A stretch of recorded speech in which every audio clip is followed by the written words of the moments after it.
हम लोग अभी यमुना घाट पे है, कालिंदी कुंज में। और आप ये जो झाग भरा हुआ देख रहे हैं, ये यमुना नदी है। और आप यमुना नदी की स्थिति देख लीजिए। 2024 और 7वां महीना पास हो चुका है। 2025 तक कहा गया है कि यमुना साफ कर दिया जाएगा, तो 5 महीने और बचे हैं। देखते हैं किस तरीके से साफ करते हैं। तो आप कंडीशन अभी की देख सकते हैं कि यमुना जी के स्थिति में कोई सुधार नहीं है, वैसी ही है जैसी पहले थी, या कहे तो उससे और ज़्यादा बदतर हो चुकी है। और अभी आप देखेंगे बरसात का मौसम है, ओके, बरसात का पानी भी आ रहा है। पानी डाइल्यूट होने के बाद भी इतना ज़्यादा झाग बन रहा है, इतना ज़्यादा पोल्यूटेंट है। तो आप सोच सकते हैं कि पोल्यूटेंट का जो है ना, क्या ही लेवल का स्थिति है, कितनी ज़्यादा पोल्यूटेड पानी यमुना में छोड़ा जाता है।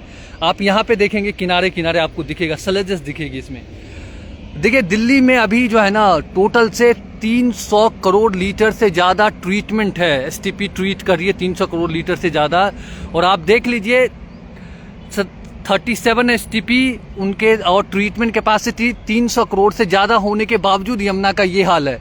उसका कारण क्या है? अपने देश में जितने भी एसटीपीज बने हुए हैं, खास करके दिल्ली के, वो प्रॉपर काम ही नहीं कर रहे हैं। आप एसटीपी जाएंगे देखेंगे, पता नहीं उसका काम ट्रीटमेंट का, वो गंदा पानी डाल रहे हैं। आपको मैंने बहुत सारे एसटीपी दिखाए होंगे दिल्ली के, जो गाइडलाइंसेस फॉलो ही नहीं कर रही है। एसटीपी प्रॉपर ट्रीट ही नहीं कर रहा, पानी को स्क्रीनिंग करके छोड़े जा रहे हैं। अगर आपने जो एसटीपी बनाई, अगर वो प्रॉपर काम नहीं करेगा तो यमुना कभी भी स्वच्छ नहीं होने वाली। दिल्ली की जितनी भी एसटीपी, अभी 37 एसटीपी जो है, वो अगर ईमानदारी से ट्रीटमेंट कर लेना तो ये स्थिति बहुत बदल जाएगी, बहुत ही ज़्यादा बदल जाएगी। 300 करोड़ लीटर बहुत मायने रखता है। उनके साथ साथ जो है 40 करोड़ लीटर आपका गुरुग्राम भी कर रहा है। तो दिल्ली और आसपास के इलाके में जो एसटीपी, अगर वो प्रॉपर काम कर लेना तो यमुना जी का पोल्यूशन बहुत हद तक कम हो जाएगा। पर बात यह है कि एसटीपी बनवा तो देते हैं सरकार, बट एसटीपी कैसे चल रहा है, क्या ऑपरेशन हो रही है, कैसा काम कर रही है, उस पर उनका ध्यान ही नहीं होता है। बस पैसे इन्वेस्ट करो और जो है छोड़ दो, मैं देखना ही नहीं है। आप ये देखिए सलेजेस बह के आ रही है। ये वाला जो है ना, ये घाट का नहीं है। ये जो आप देख रहे हैं, ये घाट का नहीं है। ये सलेजेस यहाँ से बह के आ रही है उसके जरिए, और ये एसटीपी से सलेजेस निकल रहे हैं। आप देखिए एसटीपी में जो है ना, जो स्क्रीनिंग होती है, उनके बाद जब एरिएशन होता है, तो इसीलिए होता है कि उनमें से सलेजेस निकल जाए। अगर सलेजेस आ रही है तो फिर कैसे आप ट्रीट कर लेंगे? ये एसटीपी से निकला हुआ सलेजेस है, ये जो आप देख रहे हैं। तो मुझे समझ में नहीं आ रहा है कि कैसे यमुना साफ होगी जब दिल्ली की एसटीपी ही काम नहीं कर रही है, गुरुग्राम की एसटीपी ही काम नहीं कर रही है, फरीदाबाद की एसटीपी ही नहीं काम कर रही है।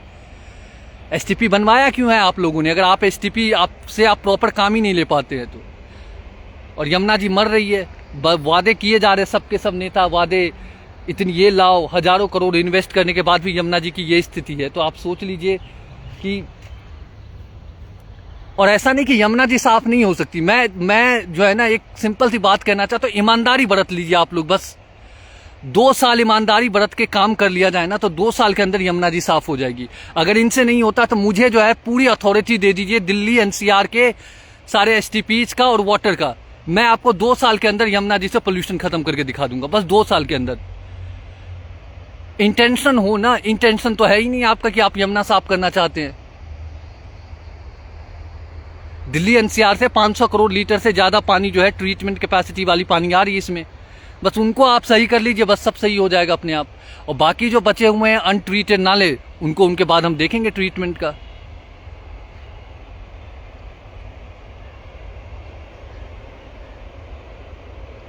हमारे देश में जो है सिर्फ पैसे, प्रोजेक्ट्स बनते हैं, पॉलिसीज बनती है, इम्प्लीमेंटेशन के नाम पे ये होता है।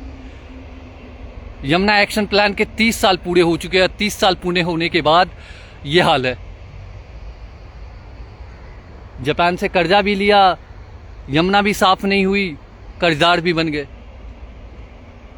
आपको अगर जानना हो कि कितना ज़्यादा इन्वेस्टमेंट किया जा रहा है, तो आप JICA, Japan international corporation agency के वेबसाइट पे जाइएगा, गंगा यमुना सर्च कीजिएगा, आपको पता लगेगा कि हम कितने कर्जे ले रहे हैं गंगा यमुना एनवायरनमेंट के नाम पे।